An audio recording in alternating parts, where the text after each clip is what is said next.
देवगिरी किल्ला पाहून आम्ही निघालो अजिंठा वेरूळच्या दिशेने, पण आम्हाला जाणवलं की अजिंठा इथून खूपच लांब आहे. फक्त वेरूळ आम्ही भेट देऊ शकतो, कारण आम्हाला पुढे शेगावला जायचं होतं. मग आम्ही ठरवलं की वेरूळच जाऊया. आणि वेरूळच्या रस्त्यावर आम्हाला जाताना गवताळा अभयारण्य आणि आउटराम घाट असे 2 गोष्टी पण रस्त्यात लागल्या म्हणू शकतो आपण. एक घाट आणि एक जंगल. एकंदरीत गाडी चालवण्याचा अनुभव इकडेही छान होता. रस्ते चांगलेच होते बऱ्यापैकी, पण छोटे रस्ते असल्यामुळे थोडंसं निवांतपणे आम्हाला प्रवास करावा लागला.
हे जगप्रसिद्ध कैलासाचं मंदिर संभाजीनगर जिल्ह्यातील वेरूळ या ठिकाणी आहे. याची उभारणी किंवा बांधणी आपण म्हणू शकतो राष्ट्रकूट राजा प्रथम याच्या काळात झालेलं आहे. आणि याचं एक वैशिष्ट्य म्हणजे कैलास का बरे म्हणतात, कारण हे भगवान शंकराचं निवासस्थान असलेलं कैलास पर्वतातील निवासाचं प्रतिरूप म्हणू शकतो. म्हणूनच या देवळाचं नाव कैलास देऊळ किंवा मंदिर आहे असं आपण म्हणू शकतो.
आपण आहोत वेरूळच्या जगप्रसिद्ध कैलास मंदिरात.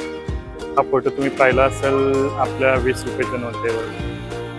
हे वेरूळची लेणी संभाजीनगर शहरापासून ऑलमोस्ट आय थिंक एक 25-30 किलोमीटर आहे आणि खूपच छान आहे मंदिर, खूपच मोठं आहे. याच्यावर मंदिराबद्दल असं सांगितलं जातं की हे एकमेव मंदिर आहे ज्याची कोरीव काम हे टॉप टू बॉटम म्हणजे वरून चालू केलं आणि खाली संपवलं आणि अखंड एका पाशानं बांधलं गेलेलं आहे. तर खाली पण तुम्ही बघाल तर वेगवेगळ्या प्रकारचे प्राणी परत मूर्त्या हे मंदिरावर कोरलेल्या दिसतात आणि चित्रात दिसतंय त्यापेक्षा बरंच मोठं आहे.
तर आज आपण आहोत वेरूळच्या कैलास मंदिरात आणि आपण या ठिकाणी आलो, भेट दिली आणि इथला इतिहास जाणून घेतला आपण.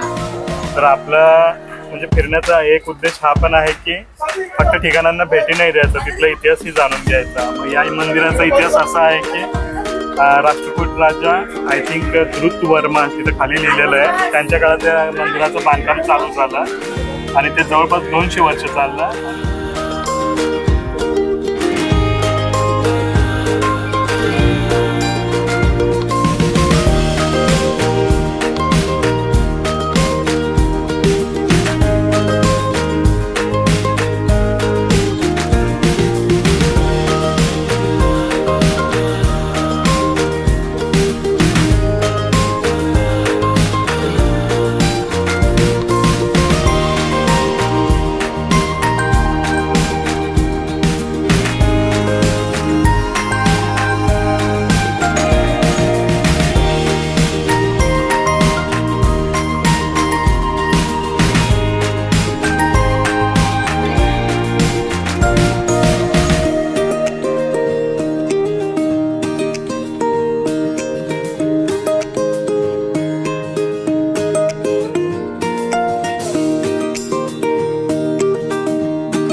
कैलास मंदिर बघून झाल्यावर आम्ही निघालो शेगावच्या दिशेने. आमचं ॲक्च्युली प्लॅन होतं की अजिंठ्यालाही जावं, पण अजिंठ्याला जाणं शक्य नव्हतं, त्यामुळे आम्ही शेगावच्या दिशेने जाण्याचा निर्णय घेतला आणि तर मजल करत आम्ही निघालो शेगावच्या दिशेने. वाटेत एका ठिकाणी थांबून जेवणही केलं छानपैकी आणि आम्हाला हेही कळलं की बुलढाण्याच्या नंतर तिथे एक जंगलातून रस्ता जातो शेगावच्या दिशेने, तो रात्री 11 नंतर बंद होतो, त्यामुळे आम्हाला वेगळ्या रस्त्याने जावं लागलं.